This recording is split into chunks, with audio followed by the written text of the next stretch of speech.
Looking at my calendar, I noticed an invitation from Katrina for a healing event. Attached to the email was a questionnaire.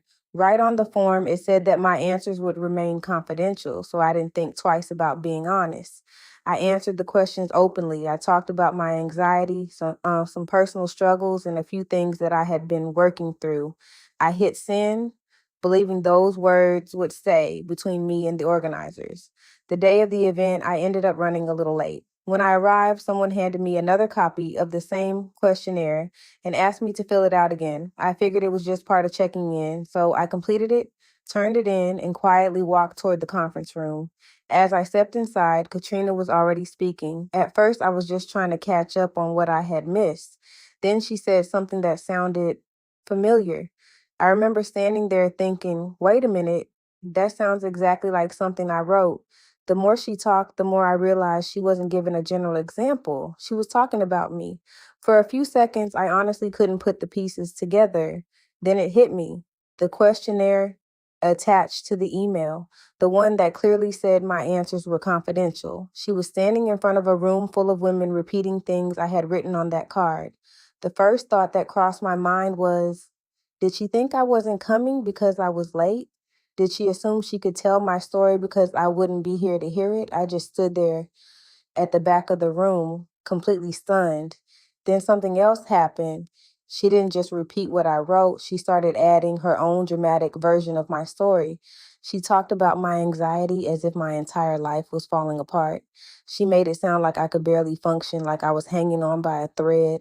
I don't even remember writing some of the things she was saying. It felt like she was taking pieces of my truth and adding theatrics to make it sound more emotional. I'm standing there thinking, please don't say my name. Please don't say my name. And then she said my name. I cannot even describe what that felt like. It wasn't just embarrassing, it felt violating. I had shared those things because I believed they would remain private. Instead, I found myself standing in the doorway, listening to someone tell a room full of strangers about my personal struggles as if they belonged to her. The hardest part wasn't even that she shared my story, it was that she changed it. She painted a picture of me that wasn't true. Instead of describing a woman who has anxiety but continues to show up, continues to work, continues to create, and continues to live her life, she described someone whose life was completely unraveling. That wasn't me. As I stood there quietly watching her, I remember thinking, this isn't my story anymore. This is her version of my story. And that realization hurt more than I can put into words. What I had trusted someone to keep confidential had become part of a performance, and somehow I had become the main character without ever giving my permission. Standing there at the door, listening to Katrina go on, I couldn't believe what I was hearing. When I say she painted a fairy tale version of my life being in complete and total shambles, I mean it. Parts of what she was saying were so exaggerated, they almost sounded like they belonged in a movie instead of describing a real person. I cannot even express the level of anger I felt in that moment. I actually turned around and stood at the doorway because I needed a second to gather myself. Two thoughts kept running through my mind. The first was, I have come way too far with my anger to throw everything away. The second was much harder to ignore. There was a part of me that wanted to march right up to her, take that microphone out of her hand, and confront her right there in front of everyone. Instead, I stood there trying to calm myself down, but one thing became crystal clear. This wasn't me imagining something that wasn't there. This wasn't me overthinking or misreading someone's intentions. Standing there with that microphone, Katrina made her intentions unmistakably clear. Whatever issue she had with me was real, and I could no longer dismiss it. In that moment, I realized she wasn't someone I simply needed to be cautious around. She was someone I needed to guard myself against. As I stood there, I started replaying every conversation I had ever had with her. I thought about the personal things I had shared, including conversations about Michael. I remember wishing I had never opened up at all. Once you realize you're dealing with a snake you no longer trust, you start questioning every word you've ever spoken in their presence. Then I heard it. My name. Yes, my name. The same woman who had just spent all this time telling a room full of strangers about my private life, suddenly called me forward. By now, these women had been introduced to a version of Sunny that barely resembled me. According to the story they had just heard, I was a woman whose life had been completely destroyed by anxiety, someone barely able to function, barely able to get out of bed, barely able to hold herself together. Everything had been exaggerated for dramatic effect, and I still have no idea what she thought she was trying to accomplish. She smiled and said, "Yes, Sonny." So I walked into the room. I'm not going to lie. It took every ounce of strength I had to remain composed. Every part of me wanted to react and slap her, or worse. Instead, I chose professionalism. She handed me the microphone. I accepted it, cleared my throat, and thanked everyone for coming. I spoke about the mission. I talked about how we become stronger together and how there is power in supporting one another. Looking around the room, I could tell many of the women were inspired, but I couldn't help wondering if they were inspired by the real me or by the dramatic story they had just been told. For a brief moment, I thought to myself, if anything good can come from this made up lie Katrina told these women, maybe someone in this room will find hope, even if the story they heard about me wasn't true. Then something happened that almost pushed me over the edge. Katrina put her arm around me. She did it as though she were comforting me, almost reinforcing the image she had created, that I was this broken, disheveled woman she had somehow helped rescue from the darkness.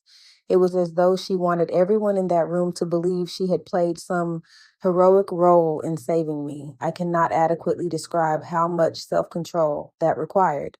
It took everything inside of me not to react. Afterward, I sat down and quietly looked around the room. I watched the audience. I watched Katrina, and all I could think was, how did I miss this?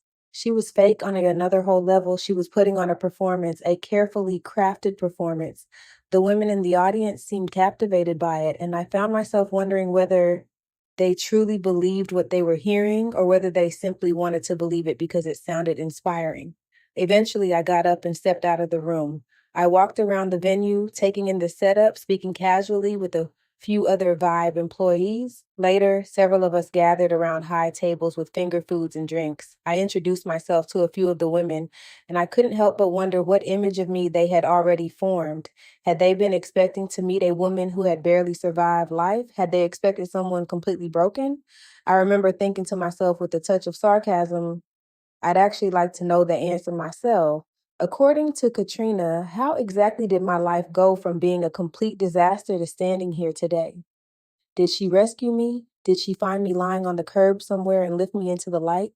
Was she now the heroine in a story she had written about my life? The whole thing felt surreal. This was my very first conference with Vibe, and the only personal information I had ever shared was on that confidential questionnaire. That realization led me to another unsettling question. If she was willing to take what I wrote on one confidential card and turn it into a public performance, what stories had she been telling about me before that? Had she already been creating narratives long before I ever walked into that room? By the end of the day, one thing was certain. I trusted absolutely nothing that came out of her mouth. So there I was, standing there slowly sipping my wine, wishing it was vodka. If I'm being completely honest, wine wasn't strong enough for what I was feeling. In that moment, I wanted something a whole lot stronger, something that would help me process what had just happened and keep me from reacting in a way I'd regret.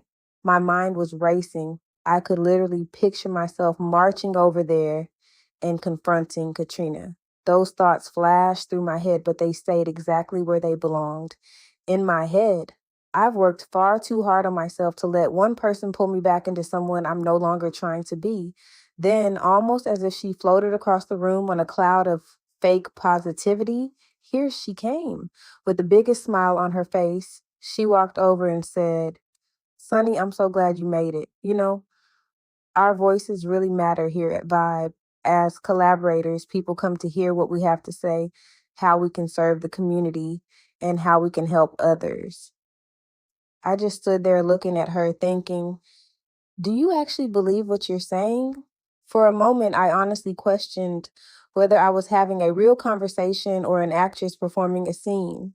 So I decided to ask her directly, Katrina, I said, you sent me a questionnaire attached to the invitation, and it clearly stated that my answers were confidential. So, how do you go from asking me to trust you with personal information to standing in front of a room full of strangers sharing it? She seemed to notice the frustration in my voice because she took a small step back. The smile never left her face. Well, Sonny, she replied, we're here to share. We're here to help people. Your story was so inspiring. I interrupted her. What story? There wasn't a story. There was a question asking what I wished I could improve, and I answered honestly. I wrote that I deal with anxiety and that I wished it wasn't as overwhelming sometimes. That was it. There wasn't a dramatic backstory, there wasn't some tragic testimony. It was literally my answer to one question. She kept smiling. Well, there are plenty of women here who struggle with anxiety, she said. It helps them connect, it helps people relate. I just stared at her because what she called connecting felt a whole lot more like exploiting. She had taken something personal and turned it into a performance. She took a simple, honest answer and built an entire dramatic narrative around it, a narrative that wasn't mine.